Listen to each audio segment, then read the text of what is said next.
এক আল্লাহই আপনার জন্য যথেষ্ট, ইনশাআল্লাহ কাউকে লাগবে না। ইনশাআল্লাহ কেউ যদি না থাকে, এক আল্লাহই আপনার আমার জন্য যথেষ্ট। এটা কি বিশ্বাস করেন কিনা? এই আল্লাহ পাকই আমাদেরকে বাঁচিয়ে রাখছেন, আল্লাহ পাকের হাতেই আমাদের জীবন, আল্লাহ পাকই আমাদেরকে খাওয়ান। আল্লাহ থাকলে কিচ্ছু লাগে না।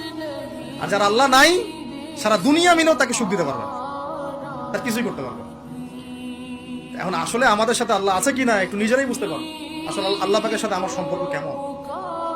আল্লাহ বলে ডাকলে বা আল্লাহর কাছে দোয়া করলে কি আমার ভিতরে কোনো অনুভূতি আসে কিনা? রাসূল সাল্লাল্লাহু আলাইহি ওয়াসাল্লামের নাম আসলে আমার ভিতরে কোনো অনুভূতি আসে কিনা বুঝবেন। ইনশাআল্লাহ এটা আপনার আস্তে আস্তে বুঝে যাবেন। তাহলে নিজের তাজকিয়ার দিকে ফোকাস করেন। এবং তাজকিয়া অর্জন করার জন্য অবশ্যই সোহবত লাগে। যারা আত্মশুদ্ধিতে পরিপূর্ণ মানুষ, এই মানুষগুলোর সাথে পরামর্শ করে চলবেন। আর নিজের দিন পালন করেন, দিনটাকে আর বিভক্ত হতে দিবেন।